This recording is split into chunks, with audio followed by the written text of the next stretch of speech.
سلام شباب، اليوم عندي لكم فيديو جديد. غالبا ما كيتخيلوا الناس انهم من كيراجعوا لساعات طويله بزاف داكشي اللي يخليهم يتفوقوا في الدراسه ديالهم، ولكن راهم غالطين. في هذا الفيديو غنوريكم كيفاش تراجعوا بطريقه صحيحه وباقل مجهود. الا كنتي كتجيب 15 غتولي تجيب 18، وإلا كتجيب 10 غتولي تجيب 13، وإلا كنتي كتراجع 10 سوايع في النهار باش انك تجيب 16 غنوريك كيفاش تراجع غير 6 سوايع ولا قل وتجيب نفس المعدل ولا تفوتوا كاع. وهذوك اللي كيكونوا متفوقين في الدراسه ديالهم راه هما كيقراو بالكثافه ماشي بالجهد.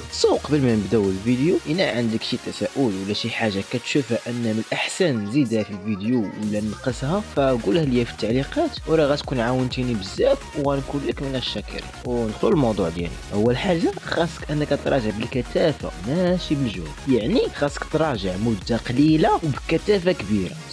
خاصك بعدا اول حاجه تحيد عليك التليفون، واتساب، فيسبوك، هذوك راه ما كيخليوكش تقرا بالكثافه. في بعض الاوقات كتراجع حتى كيجيك شي ميساج وكتهز التليفون وكتزيد معاه واحد ساعات المكانه ولا اكثر كاع بلا ما تحس. واخا تكون غير 5 دقائق ولا تقول غير غنطل وغنطفيه، راه كتشتت من التركيز ديال الدماغ ديالك. يعني من الاحسن تبعدو عليه ولا دير ليه السيلونس ولا شي لعبه باش ما تبقاش تهزو فاش كتراجع. يعني خاصك تحط في الدماغ ديالك ان الوقت اللي قضيتيه في الدراسه ديالك فوا شده التركيز كيساوي العمل اللي درتيه. يعني العمل اللي درتيه كيساوي شده التركيز فوا الوقت اللي قضيتيه في الدراسه ديالك. يعني فاش كتقرا وكتبقى تشوف مره ياك ما جاك شي ميساج في واتساب ولا شي بلاصه اخرى، فراه الكثافه ديال الدراسه ديالك في هذه الوقيته راه كتقل. يعني مثلا الا دوزتي 3 سوايع ولا 4 سوايع وانت كتراجع، فراه هنا غير كتسمى انك دوزتي 3 سوايع، اما راه ما دوزتي حتى ساعه لحقاش كتكون مشتت في التركيز ديالك.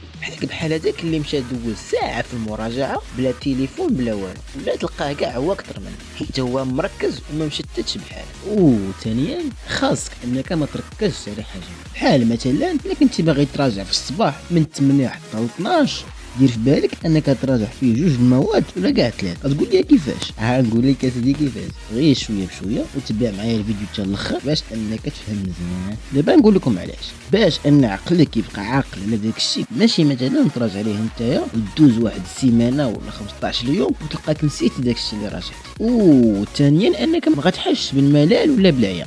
خاصك تراجع 25 دقيقة وتستريح 5 دقائق، وتزيد 25 دقيقة أخرى وتستريح 5 دقائق. ديرها شي 2 المرات ولا 3 وبدل المادة أخرى. يعني في كل مادة تقريبا خاصك دير فيها الطريقة هذه 2 المرات ولا 3، وهكذا كتبقى الدور. ودابا غنقول لكم شي حوايج اللي واخا تقرا بالدمياطي راه ما يدخلش لك داكشي للعقل ديالك، وانا كاع تخليك راه غدوز واحد المدة وغتنساه وما غتبقاش عاقل عليه. أول حاجة كتقرا واحد المادة لمده طويله بزاف. كما قلنا في الاول، الا كتراجع ماده وحده لمده طويله بزاف راه غيأثر لك داكشي بطريقه سلبيه. وانا كنتي باغي تراجع لمده طويله بزاف خاصك تعرف كيفاش باش ما يأثرش عليك داكشي بطريقه سلبيه. يعني حاول انك تطبق الطريقه اللي قلت لك في الاول. ثاني حاجه كتراجع مع شي صاحبك ولا شي صاحبتك وهي ولا هو ما كيراجعش وكيبقى مبرص، هذه راها باينه. ثالثا ما كتنعسش المده اللي خاصك ضروري تنعسها. يعني خاصك ضروري انك تنعس على الاقل ما بين 6 سوايع حتى 8 سوايع.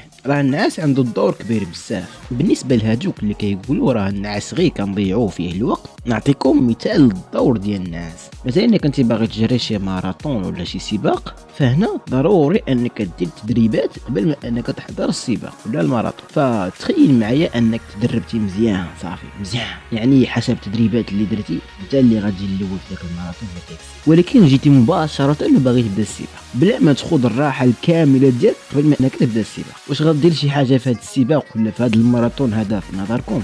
لا، حيت غتكون عيان بزاف وغتجري غير شي مسافه وما تقدرش تكمل حيت راه غتكون عييتي بزاف.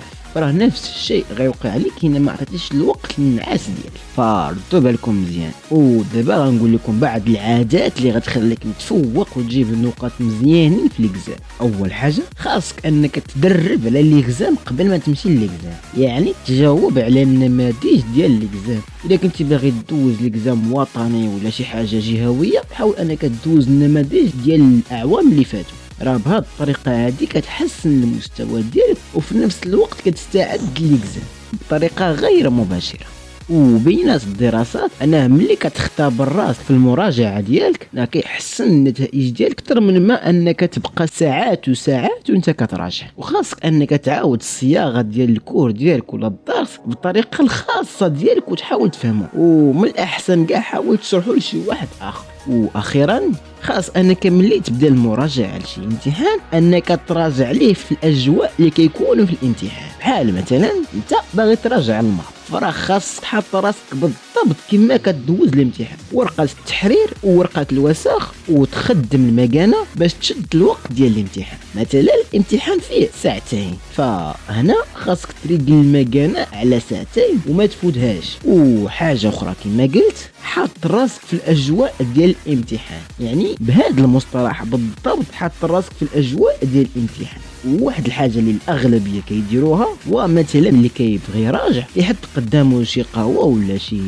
نونسه ولا شي لعيبه كيتلاها بها. راه الا كدير هذا الشيء مره جوج ثلاثه اربعه فراه الدماغ ديالك غيولف ديك الحاجه اللي غتخليك ملي تبغي تدوز ليكزام وتقول الدماغ ديالك عطيني الاجوبه، فراه غيقول لك فينا هي ديك القهوه اللي كتكون هنايا ولا فينا هي ديك اللعيبه اللي كتلاها بها. فهمتي؟ حيت الدماغ ديالك داير بحال شي دري صغير اللي ولفتيها ليه اللي غيبقى يديرها. ودابا وصلنا للنهايه ديال الفيديو، فإلا عجبك الفيديو دير شي لايك، وانا عجبك هذا المحتوى هذا اشترك في القناه باش يوصلك كل جديد ان شاء الله. ولا كنتي في فيسبوك دير فولو وجيم. ولا عندك شي مشكل ولا شي اضافه ولا شي حاجه ناقصه في هذا الفيديو ولا كتشوف من الاحسن انني نزيدها، فبليز قولها لي في التعليقات وغنكون لك من الشاكرين. ودابا ما كيبقى لي غير نقول لكم كان معكم أسطمي والسلام عليكم.